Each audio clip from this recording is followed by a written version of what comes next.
உங்கள் எல்லாருக்குமே கிருபையும் சமாதானம். இந்த லைவ்ல உங்களோடு கூட நான் இடைப்படுறதுல நான் ரொம்ப சந்தோஷமாக இருக்கிறேன். தேவனாகிய கர்த்தர் நம்ம ஐஸ்வர்யவான்களாய் செழிப்புள்ள ஒரு வாழ்க்கையை வாழ்கிறத கர்த்தர் விரும்புகிறாரான்னு நம்ம பார்த்து கொண்டு வருகிறோம். உண்மையாலவே தேவன் நம்மளுடைய செழிப்பை அவர் விரும்பக்கூடிய ஒரு கர்த்தராக இருக்கிறார். இந்த 2வது நாளில் நேற்று தினத்தில் கொஞ்சம் நெட்வொர்க் இஷ்யூ ஆனதுனால இந்த தினத்தில் இந்த 2வது நாளுன்ற இந்த 2வது நாளாக நம்ம தேவனுடைய வார்த்தைக்குள்ளே தியானிக்க போகிறோம். எந்த அளவுக்கு தேவனுடைய வார்த்தையை நீங்கள் கேட்குறீங்களோ அந்த அளவுக்கு தேவன் உங்களுடைய வாழ்க்கையில் ஒரு கிரியை அவர் செய்ய போகிறார். இந்த நாளில் நம்ம பார்க்க போகிறோம். நம்ம பார்த்தோம் நேற்று டே 1ல் நம்ம பார்த்தோம், தேவன் அடிமைத்தனத்திலிருந்து இஸ்ரவேல் ஜனங்களை விடுதலையாக்கி நலமும் விசாலமான ஒரு இடத்துக்கு கொண்டு போய் அந்த இடத்துல ஆண்டவர் அவங்களுக்கு என்ன வச்சிருந்தார் அப்படின்னாக்கா, பாலும் தேனும் ஓடுற தேசத்தை வச்சிருந்தார். அப்போ ஆண்டவர் நம்மளுடைய ரெஸ்ட்ஃபுல் லைஃபையும் ப்ராஸ்பரிட்டியான ஒரு லைஃபையும் ஆண்டவர் விரும்புகிறார்.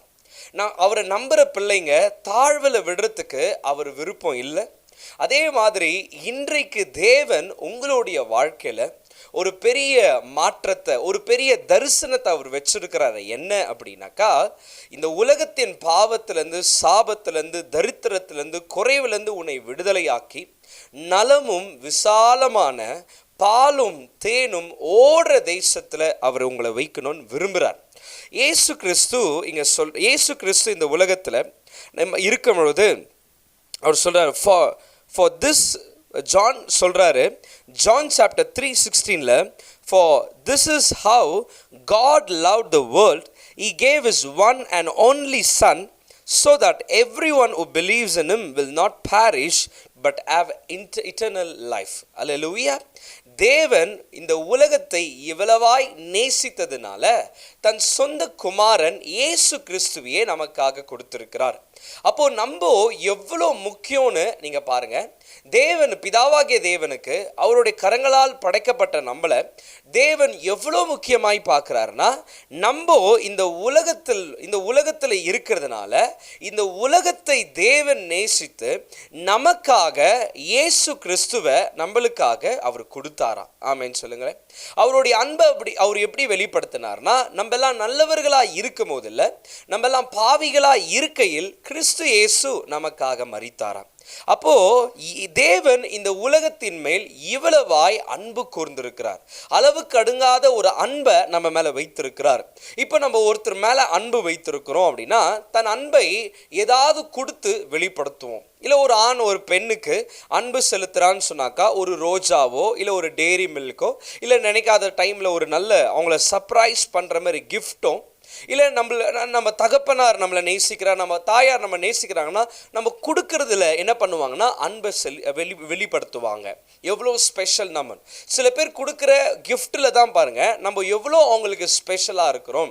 பணத்தை விட, கோல்டை விட, டைமண்டை விட, பொருளை விட, அவங்க வாழ்க்கையில் எல்லாத்த விட நம்ம எவ்வளோ முக்கியமாக இருக்கிறோன்றது அவங்க காட்டுற அன்பில் கொடுக்கறதுல தான் நம்மளுக்கு தெரியுது. இப்போ பிதாவாகிய தேவன் நம்ம மேலே வைத்திருக்கிற அன்பை எப்படி வெளிப்படுத்தினார் அப்படின்னாக்கா, குமாரனையே நம்மளுக்காக கொடுத்து அவர் தன் அன்பை வெளிப்படுத்தி இருக்கிறார். இன்னைக்கு நீங்க ரொம்ப கெட்டவர்கள் அப்படி இப்படின்னெல்லாம் நிறைய இருக்கலாம். ஆனால் பைபிள் சொல்லுது, அவரை ஏற்றுக்கொண்டவர்கள் எத்தனை பேரோ அத்தனை பேரும் தேவனுடைய பிள்ளைகள் ஆகும்படிக்கு அதிகாரத்தை இயேசு கொடுத்திருக்கார். இயேசுவை யாரெல்லாம் ஏற்றுக்கொள்ளுகிறாங்களோ அவங்க எல்லாருக்குமே ஒரு அதிகாரம் இருக்கு. என்ன அதிகாரம்? பிதாவாகிய தேவனுக்கு பிள்ளை ஆகும்படி அதிகாரம். பாருங்க, நாங்கள் ஊழியத்துக்கு ஆட்டோ எடுத்துன்னு போகிறோம். ஊழியத்துக்கு ஆட்டோ எடுத்துன்னு போகிற சமயத்தில் ஒரு இடத்துல ஸ்டார்ட் பண்ணுறதுக்கு கொஞ்சம் அடிச்சுன்னு இருக்கும் போது ஒரு அங்கிள் சொல்கிறாரு, தம்பி நாங்கள் தான் இதை கஷ்டப்படுறோம், நீங்கள் ஏன் கஷ்டப்படுறீங்க? நீங்கள் ஆட்டோலாம் ஓட்டாதீங்க, நீங்கள் ஒரு நல்ல கார் வாங்குங்க, நீங்கள் ஏன் இந்த ஆட்டோலாம் ஓட்டுறீங்க அப்படின்னு கேட்குறாங்க. அப்போது யாரோ ஒருத்தர் அவங்க கஷ்டப்படுறத மற்றவங்க கஷ்டப்படக்கூடாதுன்னு நினைக்கும் போது தன் பிள்ளைகள் தகப்பனாருங்க, தன் பிள்ளைகள், அவர் தகப்பனார் செங்கல் தூக்குறாருன்னா, கல் தூக்குறாருன்னா, தகப்பனார் ஏதோ ஒரு வேலைக்கு போறாரு, குப்பை பொறுக்கிறாரோ இல்லை ஏதோ ஒன்று பண்றாருன்னா தன் பிள்ளைகள் அப்படி இருக்கணும்ன்றத எந்த தகப்பனாரும் விரும்பவே மாட்டாங்க. அதனால தான் நம்ம கஷ்டப்படக்கூடாதுன்றதுக்காக தன் சொந்த குமாரன் இயேசு கிறிஸ்துவை நம்ம தண்டனையை அனுபவிக்க கூடாது, நம்ம சாபத்தை அனுபவிக்க கூடாது, நம்ம தரித்திரத்தை அனுபவிக்க கூடாது, நம்ம குறைவை அனுபவிக்க கூடாதுன்றதுக்காக தான் குமாரனை நமக்காக கொடுத்திருக்கிறார். அல்லேலூயா, ஆமென்.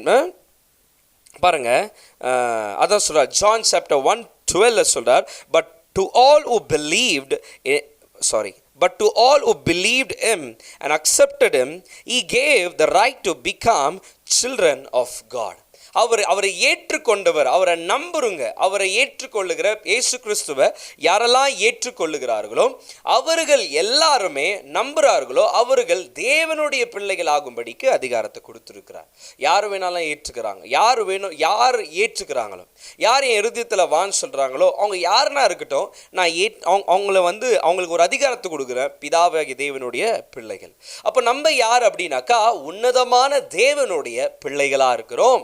அப்போ நம்ம பிள்ளைகளாக இருக்கிறதுனால நம்ம குறைப்பட்டு போகக்கூடாது. பொல்லாதவர்கள் நீங்கள் உங்கள் பிள்ளைகளுக்கு அப்பத்தை கேட்டால் நீங்கள் கல் எடுத்து கொடுத்துருவீங்களா, முட்டையை கேட்டால் பாம்பை கொடுத்துருவீங்களா அப்படின்னு தான் கேட்குறாரு. அப்போது நம்மளே அப்படி இருக்கிறது இல்லை. நம்மளே நம்ம பிள்ளைங்களுக்கு பெஸ்ட் கொடுக்கணும்னு விரும்புகிறோம்.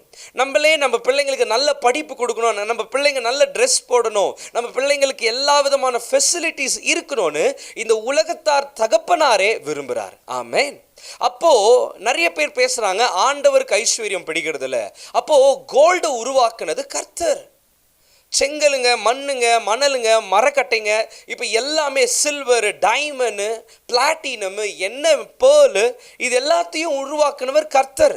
அப்போ இவங்களையும் உருவாக்கி யார் இடத்துல கொடுத்தாரு? ஆதாம் இடத்துல தான் கொடுத்தார். அப்போ இது எல்லாமே யார் அனுபவிக்கணும்? நாம தான் அனுபவிக்கணுன்றதுக்காக இந்த உலகத்தை படைச்சிருக்கிறார். இந்த சூரியன் உதிக்கிறது நமக்காக, கரெக்டான சீசன் டைம்ல மழை பெஞ்சு வெளிச்சலை உண்டாக்குறது நமக்காக, அப்புறம் ஏற்ற நேரத்தில் காற்று வருது நமக்காக. இது எல்லாமே நமக்காக தான். பாருங்க, நம்ம செழிப்பாக இருக்கணும், நம்ம செல்வ சீமானுங்களாக இருக்கணும். பாருங்க, ஆதாமுக்கு ரொம்ப குறைவாக வேண்டிய அளவுக்கு ஒரு 30க்கு 60 இல்லை 30க்கு 40 அப்படின்னு ஒன்றும் அவனுக்கு ஒரு லேண்டை கொடுத்து வைக்கல. ஒரு ஏதேன் பெரிய தோட்டத்தை கொடுத்தாரு, அநேக பழங்கள் நிறைந்த காய்கறிகள் நிறைந்த ஒரு தோட்டத்தை கொடுத்தாரு. ஆனால் அவனுக்கு ஒருத்தனுக்கு ஒரு ஏரியே ரொம்ப பெருசு இல்லைங்களா? ஆனால் அவனுக்கு 4 ஏரியை கொடுத்துருக்கிறார். பாருங்க, ஒன்றில் குதி, ஒன்றில் குடி, எதனா பண்ணு. அப்போ ஆதாம ஏவாலும் ரொம்ப ஜாலியாக இருந்திருப்பாங்க. ஆனால் அதை எழுந்துட்டாங்க. ஆனால் இரண்டாவது ஆதாம், இது இன்னொரு நாள் பேச போகிறோம். ஆனால் இரண்டாவது ஆதாம் நம்மளுக்கு இழந்த அந்த ஏதேன் வாழ்க்கையை நம்மளுக்கு கொடுக்கறதுக்காக தான், கானான் என்ற ஒரு வாழ்க்கையை இஸ்ரவேல் ஜனங்களுக்கு கொடுக்கறதுக்காக தான் நம்மளுக்கு கொடுக்கப்பட்ட இடத்துல நம்மளை ஆண்டவர் வைத்து அந்த இடத்துல நம்மளை செழிப்பாக வைக்க விரும்புகிறார்.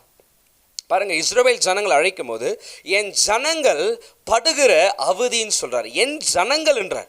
ஆனால் புதிய ஏற்பாடுல இயேசு கிறிஸ்துவை யார் ஏற்றுக்கொள்ளுகிறார்களோ அவர்கள் எல்லாருமே தேவனுடைய பிள்ளைகள் ஆகும்படிக்கு அதிகாரத்தை அவர் கொடுத்திருக்கிறார். ஆமென். அப்போ ஜீசஸ் பாருங்க, இப்போ இங்க என்ன சொல்றாரு அப்படின்னா 2 Corinthians chapter 8:9 சொல்றாரு, you know the generous grace of our Lord Jesus Christ. உங்க எல்லாருக்குமே இயேசு கிறிஸ்துவோடைய கிருபையை அறிந்திருக்கிறீர்களே. இயேசு கிறிஸ்துவோடைய கிருபையை அறிந்திருக்கிறீர்களே. though he was rich, அவர் ஐஸ்வர்யவானா இருந்தும். அப்போ இயேசு இந்த உலகத்தில் இருக்கும் போது பிச்சைக்காரனா இல்லை. நம்ம என்னன்றோம், மாட்டுக்கொட்டாயில் பிறந்தாரு, மாட்டுக்கொட்டாயில் பிறக்கலைங்க, மாட்டுக்கொட்டாயில் கடத்தப்பட்டார். அப்போது அந்த காலத்தில் கார்பெண்டர்ன்றவங்க நம்ம என்ன நினைக்கிறோம், நம்ம வீட்டாண்ட சந்தில் கார்பெண்டர் கட்டியை தேய்ச்சிக்கின்னு பீடி குச்சின்னு உட்காந்துக்கிறாரு, அவர் ரொம்ப ஏழை அப்படின்னு நினைக்கிறோம். இல்லவே இல்லை. அப்போது பெரிய பெரிய பேலஸ் எல்லாம் அந்த கார்பெண்டர்ஸுங்க தான் செதுக்குவாங்க, கட்டுவாங்க. பாருங்க, அழகாக இது பண்ணுறதுக்கு. அப்போது ஜீசஸோடைய டேடி ஜோசப் சோத்துக்கே வழி இல்லாமலாம் இல்லை, அந்த இடத்துல ரூம் கிடைக்கல, அதனால் மாட்டுக்கொட்டாயில் பிறந்தார் இல்லை, கடத்தப்பட்டார். அப்போது அவங்க அப்படியே கூட இல்லை. அதுக்கப்புறம் கோல்டு வந்துச்சு. அதுவும் நம்ம ஊரில் ஒரு குழந்தை இந்த உலகத்தில் இருக்கும் பொழுது அவரை தேடின அவர் குழந்தையா இருக்கும் போதே காணிக்கையா கோல்டு, சில்வர் எல்லாத்தையும் எடுத்துன்னு வச்சாங்க. அப்போ இயேசு ஒரு கஷ்டத்துல வளர்ந்தாரு அப்படின்னு சொல்லவே முடியாது. பாருங்களேன், அவர் கோல்டு சில்வரை வச்சுன்னு தான் வளர்ந்தாங்க. அப்புறம் இயேசு கிறிஸ்துவோடைய துணி வந்து எந்த அளவுக்கு காஸ்ட்லி அப்படின்னாக்கா, ஒருத்தர் தாயத்தை போட்டே அதை கிழிக்க கூடாதுன்றதுக்காக சீட்டு போட்டு எடுத்துன்னு போறாங்க. அப்போ ஜீசஸ் காஸ்ட்லியான துணி போட்டிருக்கிறார். அப்போ ஒரு ஃபைனான்சர், யூதாஸ்ன்ற ஃபைனான்சரை கூட வச்சிருந்தார். அப்போ நிறைய பணம் இருக்கிறவங்க தான் அதை ஹேண்டில் பண்றதுக்கு ஒரு ஆளை கூட வச்சுக்குவாங்க. அப்போ 12 பேருக்கு சாப்பாடு போட்டிருக்கிறார். அல்லேலூயா, ஆமென். அப்ப நினைச்சு பாருங்க, ஜீசஸ் இந்த உலகத்துல அவர் ஏழையா இல்ல, ஆனா சிலுவையில் அவர் ஏழையா தரித்திரராய் மாறினார். ஆமென். பாருங்க, பைபிள் சொல்லுது, அவர் ஐஸ்வர்யவானாய் இருந்தும், he was richest God. Our Jesus is not a poor God, he is a rich God. Hallelujah. அவர் ஐஸ்வர்யவானாய் இருந்தும், அவர் ஐஸ்வர்யவான். அவர் என்னன்றார் பாருங்க, though he was rich, yet for your sake he became poor. அல்லேலூயா. உனக்காக தான் அவர் தரித்திரனாய் மாறினார். உன்னுடைய பாவத்தினால தான், உன்னுடைய அக்கிரமத்தினால தான், உன்னுடைய மீறினால தான் அவர் வந்து தரித்திரத்தை ஏற்றுக்கொண்டு, so that by his poverty he could make you rich. Hallelujah. So that by his poverty he could make you rich. அப்போ ஜீசஸ் கூட என்னத்துக்காக தரித்திரத்தை சுமந்தார் அப்படின்னா, அவரை நம்புற பிள்ளைங்க, அவரை ஏற்றுக்கொள்ளுகிற பிள்ளைங்க, அவருடைய பிரதான நோக்கமும் தரிசனமும் என்னன்னா, so that by his poverty, அவர் தரித்திரமாய் மாறினது, he could make you rich. உன்னை பணக்காரனா ஆக்கணும், உன்னை செல்வ சீமானா மாற்றணும், நீ உயர்ந்த இடத்துல இருக்கணும் அப்படின்றத ஒரு பெரிய நோக்கத்தை ஜீசஸ் இங்க வெளிப்படுத்துறார். அப்போ சிலுவையில் இயேசு கிறிஸ்து உன்னுடைய பாவத்தை சுமந்ததுனால அவர் தரித்திரத்தை ஏற்றுக்கொண்டார், அவர் சாபத்தை ஏற்றுக்கொண்டார், நோய்களை ஏற்றுக்கொண்டார், உன்னுடைய பாடுகளை ஏற்றுக்கொண்டார், உன்னுடைய அசிங்கங்களை ஏற்றுக்கொண்டார், அழகை எழுந்தார், சௌந்தரியத்தை எழுந்தார், வாழ்க்கையில் எல்லாத்தையும் எழுந்து, துணி இல்லாமல், சாப்பாடு இல்லாமல், உடம்புல துணி இல்லாமல் சிலுவையில் உனக்காக தொங்குனது எதற்காகனா, நீயும் தரித்திரமான ஒரு வாழ்க்கையை வாழ்றதுக்காக இல்லை. அப்போ தேவனுடைய விருப்பம், he want to make you rich. அல்லேலூயா. நீ பணக்காரனா இருக்கணும், செல்வ சீமானா இருக்கணும். ஆபிரகாமை அழைக்கும் போது, வாப்பா எங்கன்னா ஒரு இடம் கொடுக்குறேன் அப்படி கூப்பிடல, வா உன்னை பெரிய ஜாதியாக்குற வித் a great plan கடவுள் அழைக்கிறார். இன்றைக்கு நீங்க எதர்ச்சியா இந்த வீடியோ பார்க்கல, எதர்ச்சியா இந்த லைவுக்கு வரல, தேவன் உங்களை பார்க்கிற உங்களை இந்த வார்த்தை உங்களுக்கு செய்யறதுன்னா, ப்ராஃபிட்டிக்கா சொல்றேன், God has a plan to make you rich.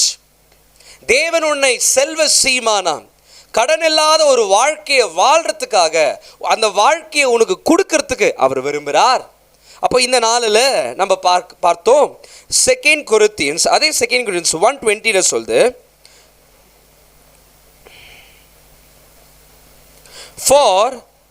For all of God's promises have been fulfilled in Christ with the resounding yes, and though Christ are Amen, which means yes, ascends to God for his glory in. நல்லா கவனிங்க, இயேசு கிறிஸ்துவுக்குள்ள பைபிளில் சொல்லப்பட்டிருக்கிற இது தெரியணும். அப்பதான் எக்ஸோடஸ்ல சொல்லப்பட்டிருக்கிற வாக்குத்தத்தமா இருக்கட்டும், டியூட்ரானமி, ஜெனசிஸ், எல்லாத்துல பைபிள் ஃபுல்லா சொல்லப்பட்டிருக்கிற வாக்குத்தத்தம், எவ்வளோ ஆயிரங்கள் வாக்குத்தத்தங்கள் இருக்கிறதோ அவ்வளோ ஆயிரங்கள் வாக்குத்தத்தங்களை நம்ம சுதந்தரித்து கொள்ளணும்னா, பைபிள் சொல்லுது எல்லா வாக்குத்தத்தங்களும் கிறிஸ்து இயேசுக்குள்ள ஆம் என்றும் ஆமேன் என்றும் இருக்கான். எஸ் அண்ட் ஆமேன்னு இருக்கு. ஆமேன் சொல்லுங்களேன். உனக்கு நோன்னு இல்லை, உனக்கு இது இல்லைன்னெல்லாம் இல்லை,